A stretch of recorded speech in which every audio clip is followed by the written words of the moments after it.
Hello friends, नमस्कार. उशीर झाला आहे पण नवरात्रीच्या निमित्ताने एक गाणं घेऊन आली आहे. बघा आवडते का? स्टार्ट करते.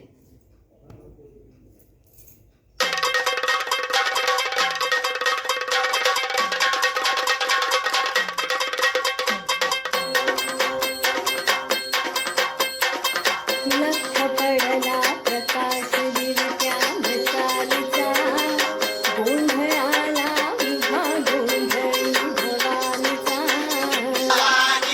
हे लख पडला प्रकाश दिवट्या मशालीचा,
नेहमीप्रमाणे खूप घाईघाईत बसवलं आहे. मेल व्हर्जनचं गाणं ॲक्च्युली फिमेल व्हर्जनमध्ये कॉम्प्लिकेटेड जातं थोडं, पण मला ना असं वाटत होतं की हे गाणं करावं. मी ॲक्च्युली लेट झाला कारण की एक वेगळी साडी डिसाईड केली होती, पण त्याच्यावर अनफॉर्च्युनेटली मला नाही करता आलं, म्हणून मी ही ग्रीन साडी आज वेअर केली आणि ट्राय केलं थोडं वेगळ्या गेटअपमध्ये. तुम्हाला हे पण प्रयत्न जर आवडत असतील तर मला कमेंट बॉक्समध्ये नक्की लिहून सांगा. मी मॉडिफाय करायला बघत असते स्वतःला, तर तुम्ही जर मला अजून सजेशन्स दिलात तर मी अजून काय काय करायला ट्राय करेन. आता वन स्टेप आहे, थोडं थोडं काय काय ट्राय करत असते. तुमच्या सपोर्टची गरज लागणारच आहे. करत राहा सपोर्ट ऑलवेज. आणि तुम्हाला सगळ्यांना माझ्याकडून नवरात्रीच्या आणि दसऱ्याच्या खूप साऱ्या शुभेच्छा. लवकरच भेटेन एका नवीन गाण्यासोबत. आणि आता येत आहेत आमचे जामिंग सेशन स्टार्ट होत आहेत, तर ट्राय करणार एक नवीन नवीन गाणी स्टार्ट करायला. बघूया कसं जमतं आहे. Thank you so much. Take care. Tata bye bye. See you. आणि गाणं आवडलं असेल तर यूट्यूबवरती लाईक, शेअर, कमेंट आणि सबस्क्राईब नक्की करा. भेटेन लवकरच. तोपर्यंत stay tuned. Bye bye. Take care.